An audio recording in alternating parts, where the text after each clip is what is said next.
Hello everybody, Robert Marzullo here with Ram Studios, and today I'm going to do a realistic eye for practice and to show you steps that you might take to try this.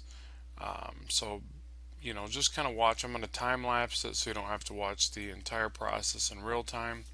But what I'm going to do is keep it basic, especially in the beginning stage. Doing a realistic eye is very basic. You kind of come up with this shape that the eye kind of bends inward here and outward and down and around like this. Connects. It actually comes up and underneath when it connects from the straight on shot like this.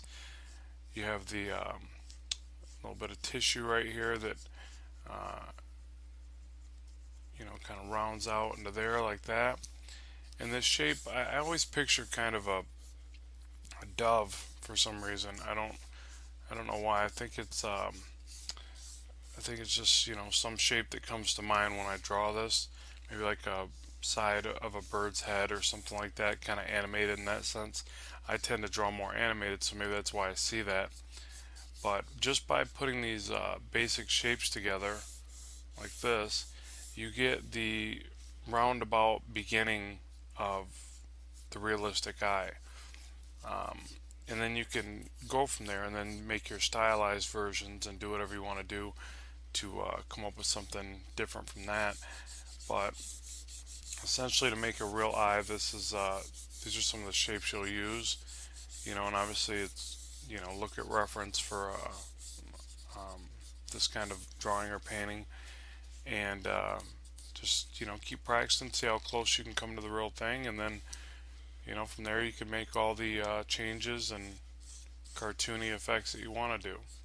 So I'll go ahead and stop talking here and let you watch the time lapse because it does take a little while to do this. Um, by the time you fill in all your shadowing, your lines, your highlights, you kind of build up upon it. And then I'll talk about it when it's done, and you let me know what you think and where I could have did better, and because you obviously can always do better when you're drawing and painting. So let me know what you like and what you didn't. We'll go from there. All right, here we go.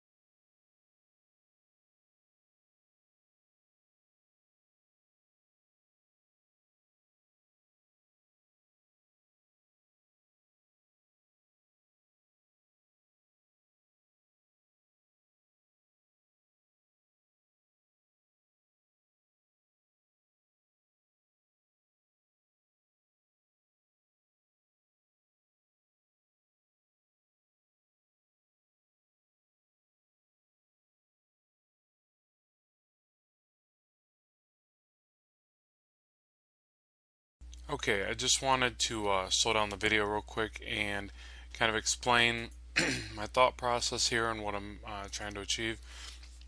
Okay, so if you notice, I just keep using a light half-toned brush. It's actually the pencil on this particular software, and I'm not going to get into specifics on the software because they'll all pretty much fundamentally do the same thing as long as you adjust your settings. I found that even the most mundane or the cheapest ones uh, sometimes even outperform some of the higher end ones, and I'm not going to name names there, but if you want to know what softwares, ask me in the comments, and I'll be more specific. There's a few of them out there. So I just turned down the brush settings, and I've turned it down pretty low, like I want to say 8% of its density or whatever. And I just kind of keep overlaying. I used a tiny bit of airbrush, not much.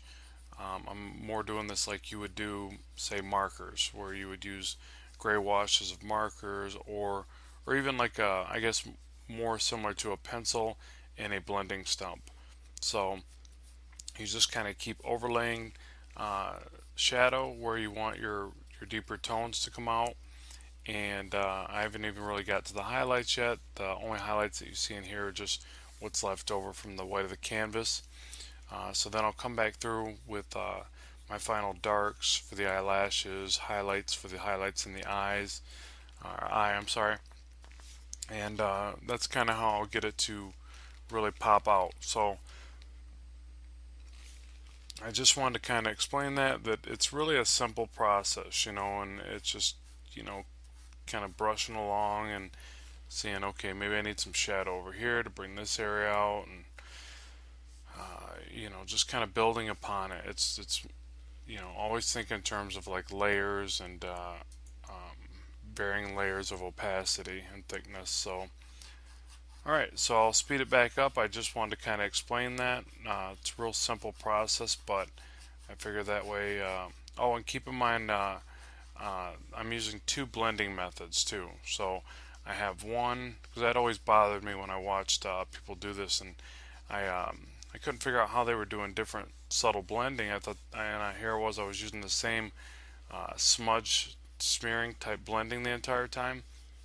There's actually a few different ways to do that, and I think it really helps. One is more of a blur, where you just blur the line, you don't smudge it at all, and that's what I'm using right here. It just really softens that line without pulling it around. The other is a smudge, so when you have, I guess the way that I use it more is when I have more, let me get in here and show you. Well, for instance, even that line right there, I don't want that line at all.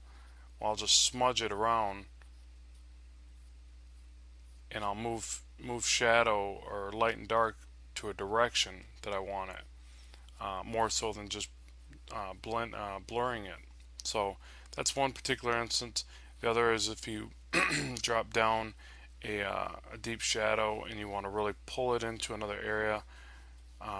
That's definitely where that excels. And I do probably 80% of the shading with this, but then I come back at the very end and I'll blur any inconsistencies out. So just figured I'd share that one too. So alright, we'll get back to speeding this up and see what I can come up with. Thank you.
Okay, so here it is, my realistic eye.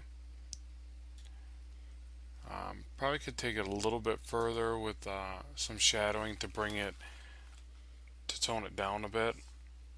Um, Tone down some of the hot spots to make it look more realistic. Um, but I don't want to put a tremendous amount of time into this since it is just one eye. It's not an entire face or anything like that. And I was just trying to, show and explain a little bit of what you would go through to try to get somewhat realistic. Um, you know, Essentially the parts where I was overlaying multiple strokes and shadows to, you know, layer things down or layer them up or brighten them up or shadow them down. That's really all you're doing, and you're doing just stages of that. And better training your eye, no pun intended, to see things that you might miss. Um, for instance, if you check back to my channel here over time, you'll see that I'm gonna do multiple renditions of eyes. Over time, I hope to get better and better and better, and hopefully you'll see that progression in my work and also see it in your own. That's the point. So Thanks for watching today. Be sure to check out my Blackstone Eternal comic, which you can find here on my site and on DeviantArt at ramstudios1.deviantart. And hopefully this helped you with your own drawing, and be sure to let me know if it did or didn't. And like and subscribe if you don't mind, so I can keep bringing you these videos. And again, this is Robert Marzullo from Ram Studios signing out. Thank you.